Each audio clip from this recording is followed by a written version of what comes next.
I want to remind you as sermonic input and as my own personal testimony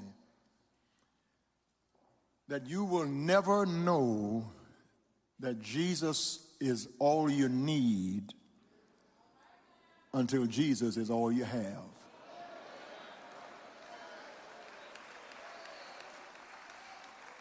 I want to run that through this entire message because somebody here who has been down to your last dime, someone whose back has been up against the wall, someone here who has been so sick you couldn't turn yourself over, somebody who's known the dark night of depression, you will never know that Jesus is all you need until you find out that Jesus is all you have.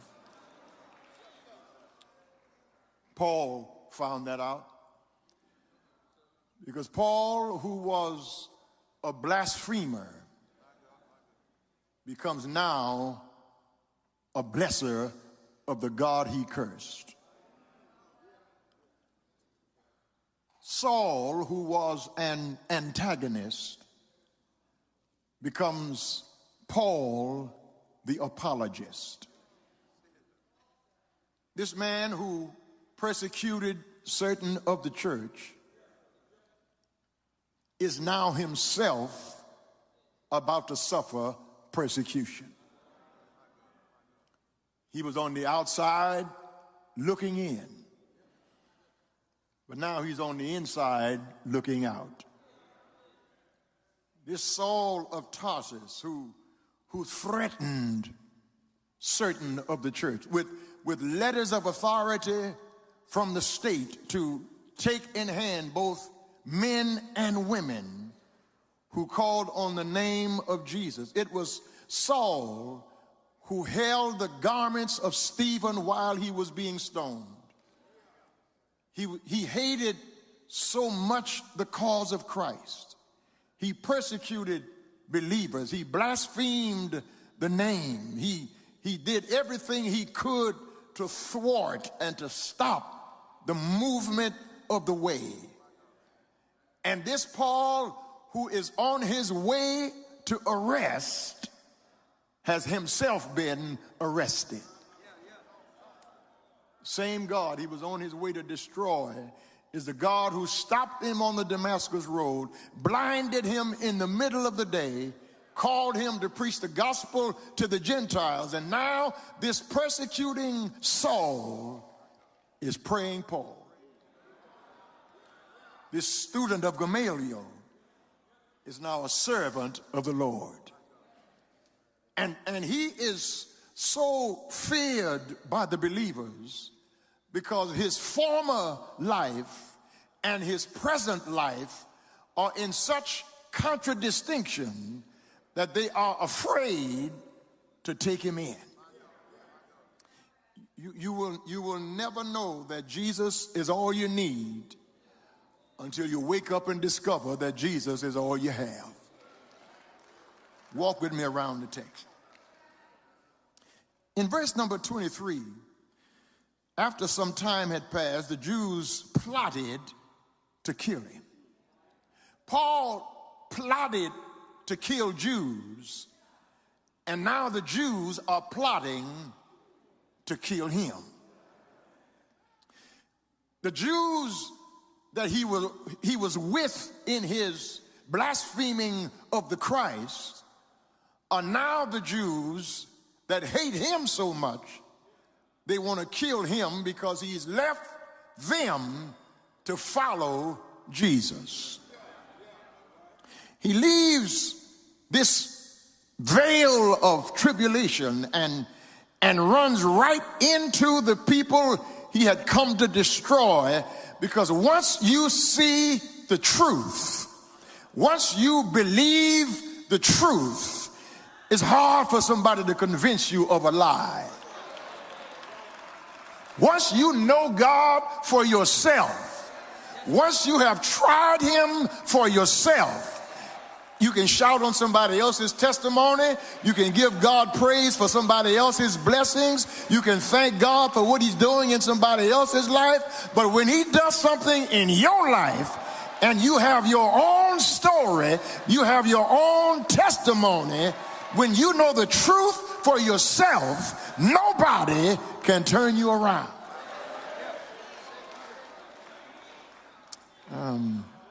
When you're a true believer, you don't run from the Jehovah's Witnesses. You don't tell your children to tell them you're not home when they knock on the door. You go outside and argue, contend for your faith. Because if you don't know what you believe, you're shouting on credit. See how quiet you got right there?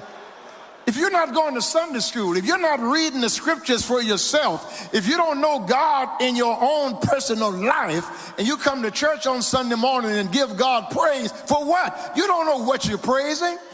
You don't know who you're praising. But if you know him personally, not because of what your mama told you, not because of what your Sunday school teacher said, but your back has been up against the wall. Your testimony is Jesus is all you need, because Jesus is now all you have. I'm looking at some people. I know some stories in this congregation of people who have come to the end of themselves only to find themselves. It's when you leave that old life that your old friends don't want to have anything to do with you. When you leave your old ways, when you pass by the places you used to go to, when you meet up with the friends you used to drink with and smoke with, and now God has made a difference in your life, those same people who used to partner with you no longer want to have anything to do with you, because when God saves you, he changes you.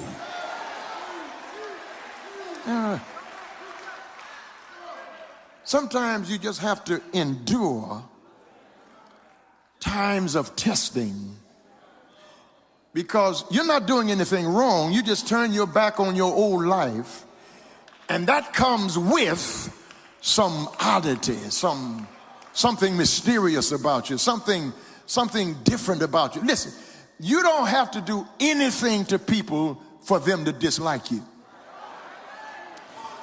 And sometimes it comes out at the most inopportune time.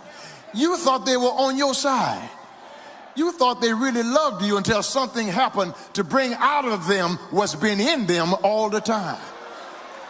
That doesn't have anything to do with you. That has something to do with the devil testing whether or not you believe all you say about God. Because when your enemies assail, that's when your strength kicks in.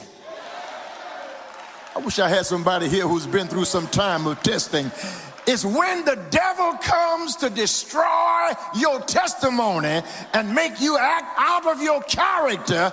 It is then that God gives you the strength you need to look in the face of folk who's supposed to love you, who have tried to destroy you, and say to them, if God be for us,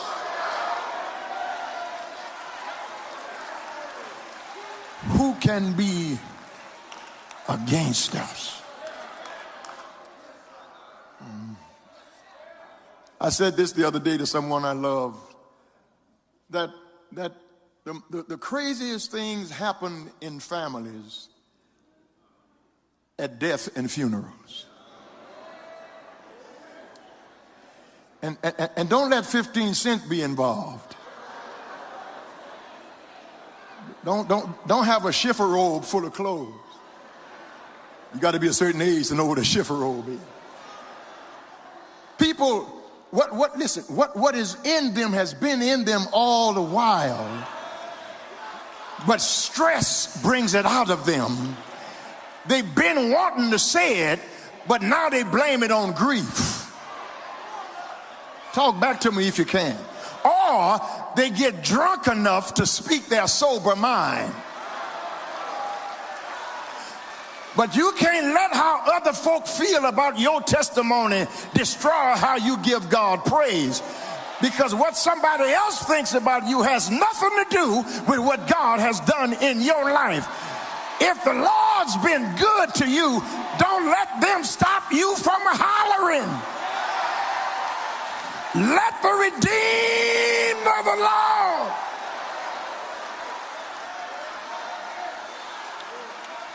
And because Paul gave God praise, they plotted to kill him. But God will make a way.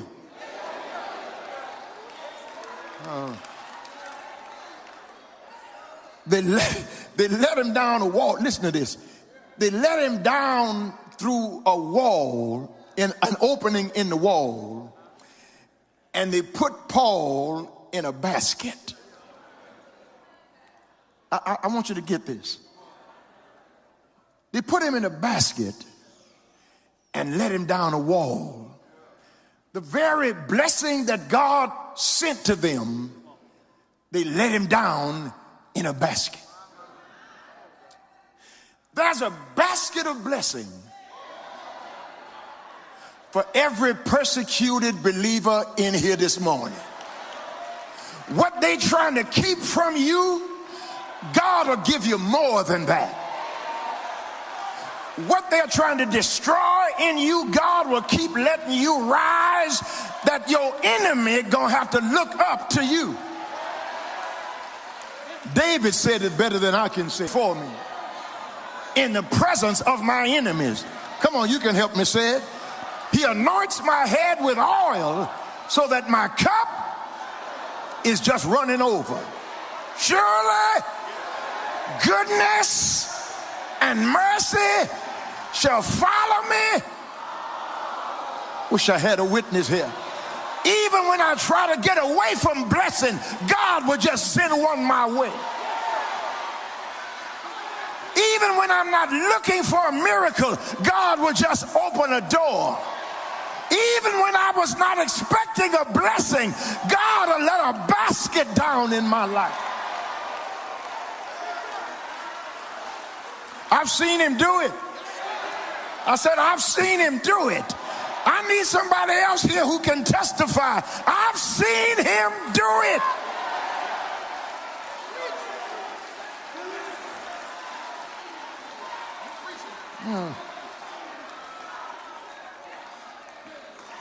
I was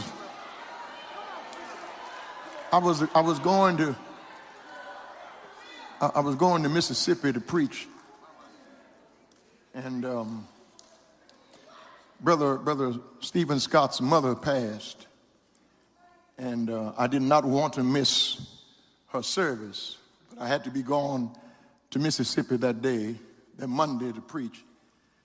But I did not want to miss Stephen's mother's funeral service, and he implored me to go on to Mississippi, but I wanted to be there for his mother's funeral service. And so I asked Reverend Thomas Davis, who's now at Wrightsville, to go to Mississippi and preach in my place. And I had some heavy stuff that I had to do that I needed that money.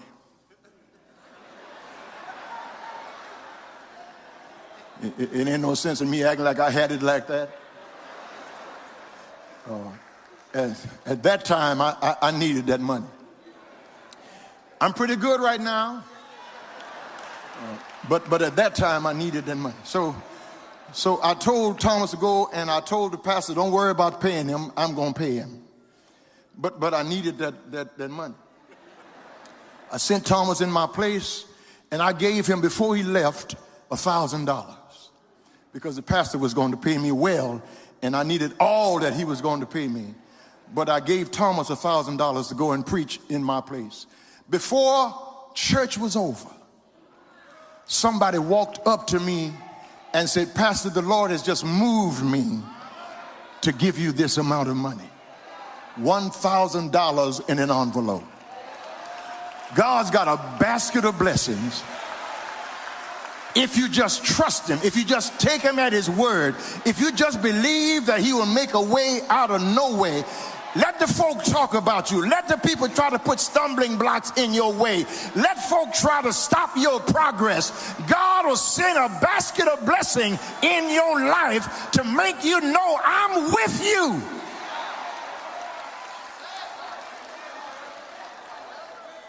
Here it is. They let him down a wall in a basket.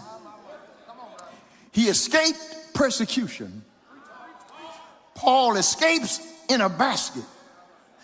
But now he needs encouragement from a brother. He escapes in a basket, but he needs encouragement from a brother. Because he goes to join church and he's rejected. Let's not be too hard on these people, because Paul was a killer. Paul had a notorious reputation. Paul was a dangerous man. Paul was violent. He was vicious and ferocious in his persecution of the church. And for good reason, the church rejected him. You think we would take Charles Manson in here this morning? Or Jeffrey Dahmer in here this morning? Or some notorious serial killer or robber, somebody who's been convicted of murder, and they come here and want to join this church. They kill several people, and we put them on the front seat? We'd have 10 security guards around them, and the FBI and the CIA and everybody else investigating them before they joined the church. We would do the same thing. They were scared to take him in, and for good reason, but thank God for Barnabas. He was rejected by the church, but restored by a brother. Barnabas went to sit with him on the back row. And after Barnabas got through talking to him, Barnabas said, let's not be afraid to take him in. He's not what he used to be. He's not the man that he was. I know he used to be persecuting Saul, but now he's praying Paul. Let's give him a chance. You're going to help me go to the close of this little word, won't you? And somebody here today, God had somebody to give you a chance.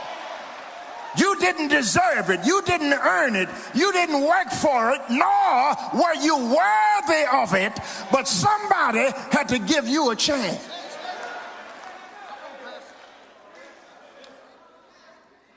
I'm learning as I get older, and I had to get older to learn this, but I'm learning as I get older to give people the benefit of the doubt. Everybody who's in this church today, each individual one of you, along with myself, is not one particular thing. There's a lot of things that goes into making you who you are. So whenever you see a person fall, don't judge them, because you don't know how long they tried to stand.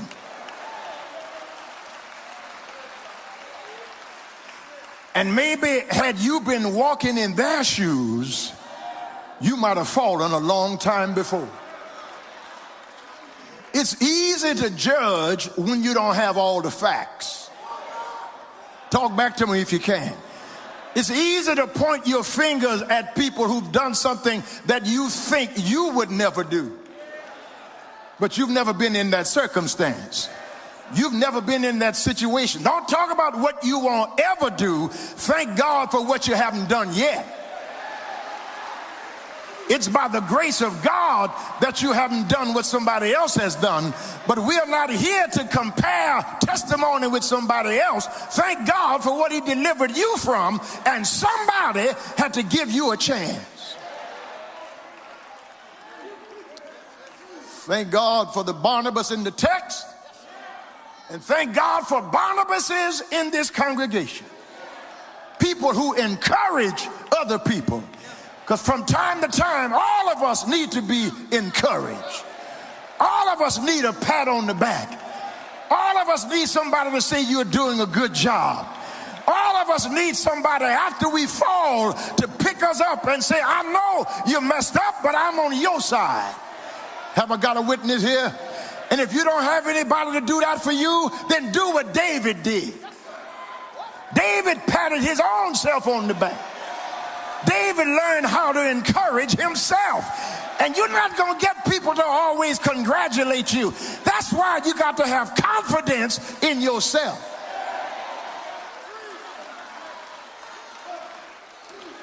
You remember when David found the Ark of the Covenant in the home of Obed-Edom, and he was taking it back to Jerusalem, and he got so happy, he got so encouraged by the presence of the Lord finally with them, he started dancing all out of his clothes. His wife looked at that and said, you ought to be ashamed of yourself. You're making a spectacle of yourself. You're embarrassing yourself in front of these women dancing all out of your clothes. David said, you ain't seen nothing yet. Wait till I get this ark back to where it belongs. You think I'm dancing right now. You think I'm praising God right now. You wait until I get God back right where he belongs. And somebody ought to tell somebody in here this morning, you think I'm shouting now. God hasn't answered my prayer yet. God hasn't come to my rescue yet. But you ought to come back here next Sunday, and if God answers me, I'm going to holler. And if he don't answer me, I'm going to holler. And if he answers, I'm going to holler. And if he don't answer, I must, because if he doesn't do anything else, I wish I had a witness here. Don't let anybody gauge your shout. Don't let anybody judge your testimony. You don't know what God has done in my life. Like Paul, don't judge me by the heights I've attained, but judge me by the depths from whence I've come. Because anybody can give God praise up here. You got to learn how to shout when you're down there. Anybody can thank God when you got it going on. But when you down to your last dime, can you still tell God thank you? When mother and father is gone, can you still give God glory? When you being castigated and lied on and criticized, can you still come to church and hold your head up, lift up your head? Come on, you can help me say it. O ye gates, and be lifted up, ye everlasting doors, and the King of glory shall come in. Who is this King of glory? The Lord strong and mighty. The Lord mighty I've watched him fight my battle. I've watched him put down enemies for me. I've watched him open doors that were closed in my face. I've watched him put food on my table. I've watched him raise me up off my sick bed. I should have been dead.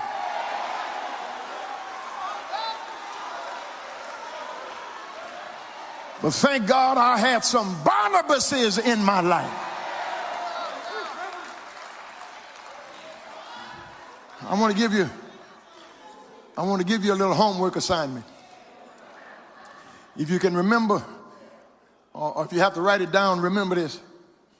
Take a moment today at some time, some point during this day. Don't let this day pass by without texting or calling or writing somebody who has encouraged you.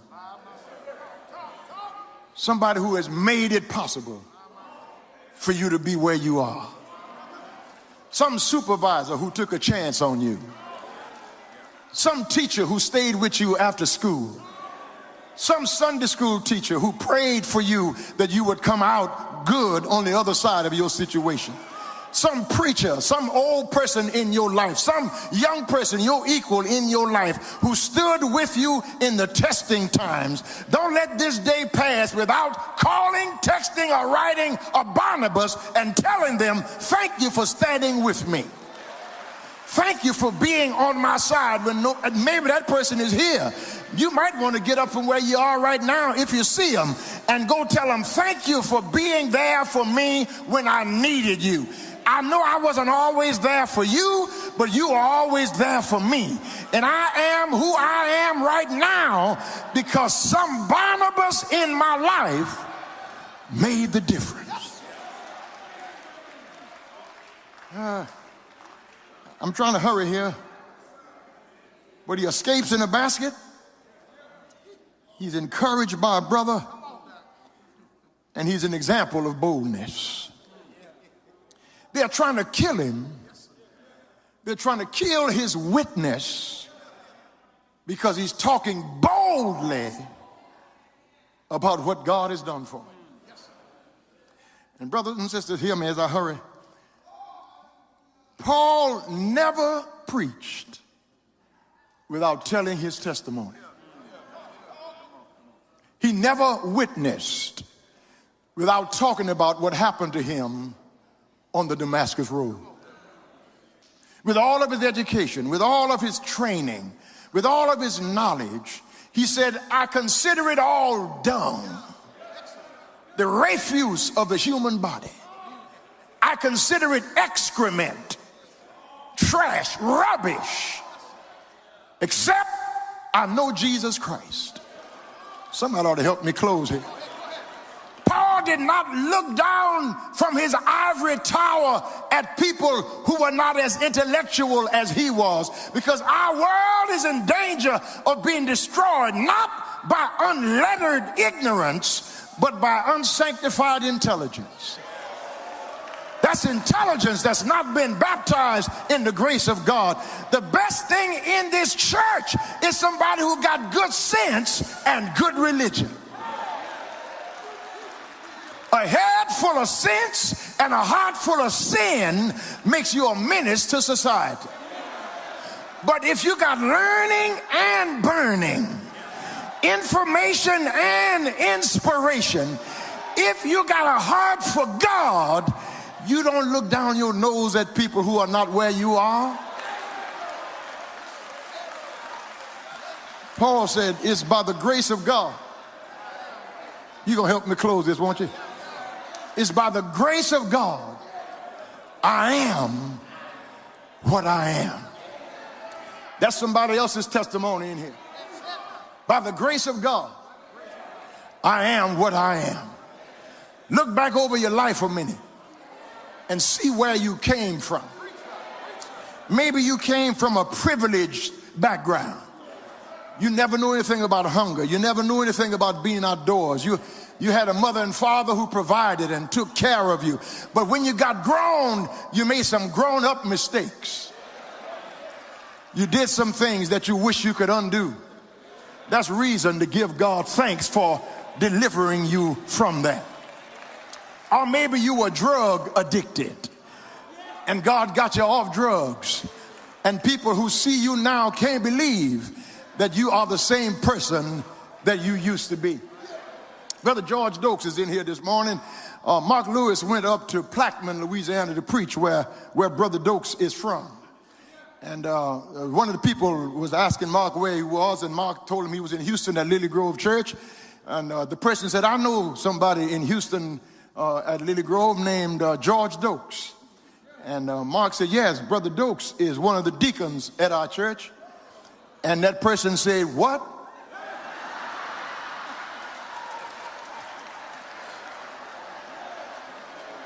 George Dokes is a what? Mark said he's a deacon. He said, you must have another George Dokes in mind. Somebody will help me preach about this Negro over here. And then I told Dokes about that. He said, Reverend, I used to work at this store, and I brought more stuff to home than I put on the shelf. But the Lord done delivered me from that. He said, I was a crook, I was a rascal, but the Lord has delivered me from that. Dokes ain't the only used to be crook in here this morning. It's some more of us in here that somebody hears that we go to church. They say they go where? They doing what? You used to be at the club all night long. You just be coming home by this time of day from Friday night. But the Lord done delivered you from all of that. Come on, help me testify. God is a good God. Even when I was messing up, God was on my side. Even when I didn't have sense enough to look out for myself, God was looking out for me. Somebody was at home praying for me, asking God to make a way out of nowhere. You might be wondering why some of these people carry on the way they carry on in church. It's because they got something to be carrying on about. Because God has been delivered them of much. And if you've been delivered of much, you learn how to praise much. You're going to help me close this, won't you? The reason Shadrach, Meshach, and Abednego could shout in the fiery furnace is because before they were thrown in the fire, they said, King, we're not careful to answer you in this matter, because the God we serve is able, and he will deliver us out of your hands. But if not, we are still not going to bow and worship your golden image. They threw him in the midst of a burning fiery furnace and heated the fire 7 times hotter than it was normally heated. The king looked in and thought they would have been incinerated by now. But he said, didn't we throw 3 men bound in the fire? They said, yes, O king. He said, well, I see 4 men loose walking around, and they don't even look like they've been burned. God will show up in your fiery furnace. They threw Daniel in a lion's den. Daniel couldn't fight, but the Lord made sure that the lions wouldn't bite. He stayed there all night long on the lion's back. The king got up early in the morning, looked down in the den. Now I want you to get this. Daniel slept at night, and the king who threw him in couldn't sleep that night. Daniel slept all night, but the king that threw him in couldn't sleep that night. Let me say it one more time for emphasis. Daniel slept all night, but the king who threw him in couldn't sleep that night. Because all night, all day, God will send angels. I wish I had a witness. Has God ever sent an angel to watch over you? Has God ever taken care of you in a situation you got yourself in? Has God ever brought you out of your fiery furnace? Has he ever brought you out of your lion's den? Has he ever brought you out of your Philippian jail? Then you ought to do like Paul did and praise his holy name. Is he worthy to be praised? If the Lord open doors for you, now would be a good time. If the Lord open a way for you to make it, you ought to tell him thank you right now. If he brought you out and you're not ashamed to testify, you can give him glory right now. If he put down your enemy for you, if he raised up friends for you, if he paid your bills for you, if he saved your soul, heal your body, put money in your pocket, food on your table, clothes on your back, this would be a good time to tell him thank you for all you've done for me. Ain't he all right? Ain't he all right? Why don't you grab somebody? Tell them you don't know like I know. You can't I can tell him what the Lord, I know he's all right.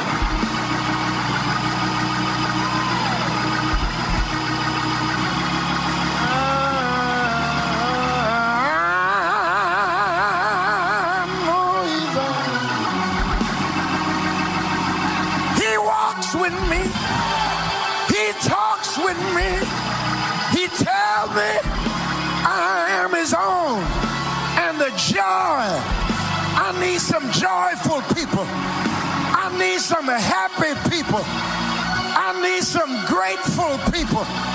If God has done something for you, if God has opened the door, if you're grateful this morning, why don't you tell him thank you?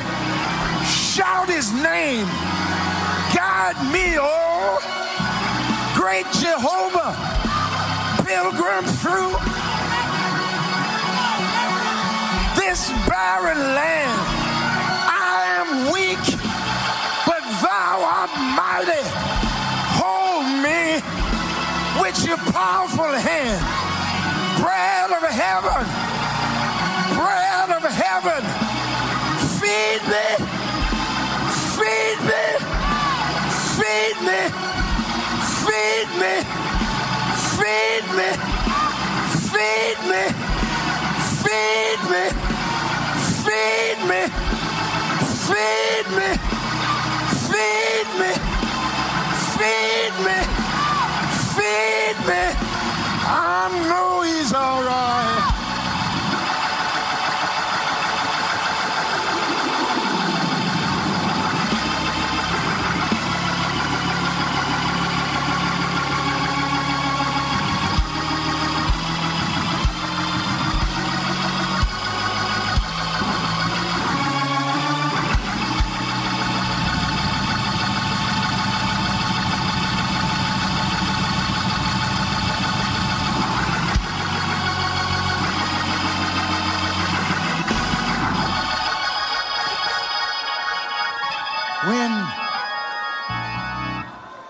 When your enemies attack, and sometimes your enemies are members of your own family. Sometimes the folk you least expect to be dogging you is the very ones plotting your destruction. But no weapon formed against me shall prosper. Because while they are plotting, God is planning. Because Jeremiah says, I know the plans that I have for you. Plans to prosper you, to give you a future and a hope.